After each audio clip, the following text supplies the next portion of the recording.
Hey, what's up? It's Jim, and I just got back from the new film Paul, which stars Nick Frost and Simon Pegg, who are also the writers of the film.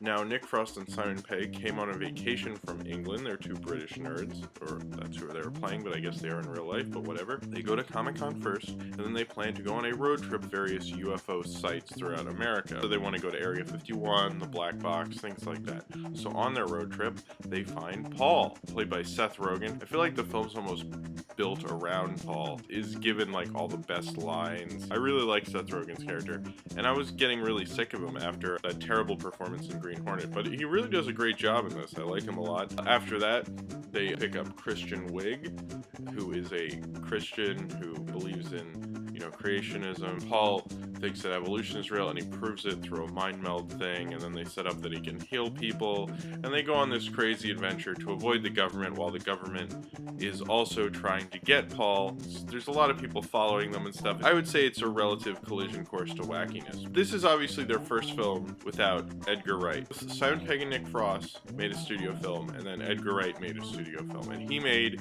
Scott Pilgrim, and they let him do whatever he wanted, and then it bombed. And then this film, Paul, and they actually made concessions with the studio, or made compromises with the studio, so that they could make a hit movie, I guess. And maybe it speaks to kind of the artistic tendencies of Edgar Wright, and maybe the artistic tendencies of Nick Frost and Simon Pegg. It references like the original Star Wars, early Spielberg, just like films that everybody's seen and everybody knows. I kind of like all sorts of bizarre references all over the place sometimes if it's done well, but this almost makes me think that you really need a very talented director to do all those references in.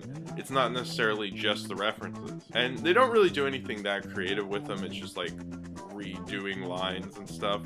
And that's fine. I mean, they did that in Spaced even. But I liked it then. I think now it's not as interesting. This is a fine film, if they work with Greg Mottola again, I don't think that would be the worst thing in the world, but Greg Mottola isn't Edgar Wright. If they made a movie with Simon Pegg and Nick Frost, and it was like a totally different thing, I don't think I'd compare it as much, but that this is so like Hot Fuzz and Shaun of the Dead and Spaced that I can't ignore it. There was a little too much going on. It doesn't really collapse in on itself like a film that really has too much going on usually does. It is kind of like, your favorite band makes a mainstream album, but it's also kind of like I don't hate it.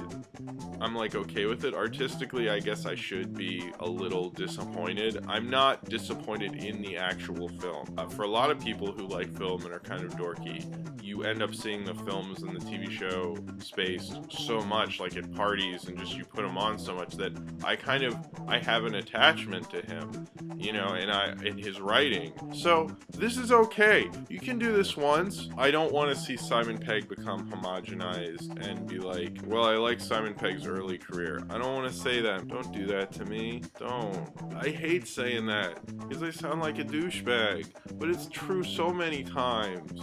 Alright, so if you have seen Paul and you would like to talk about it, then comment below, down there, and subscribe if you would like to.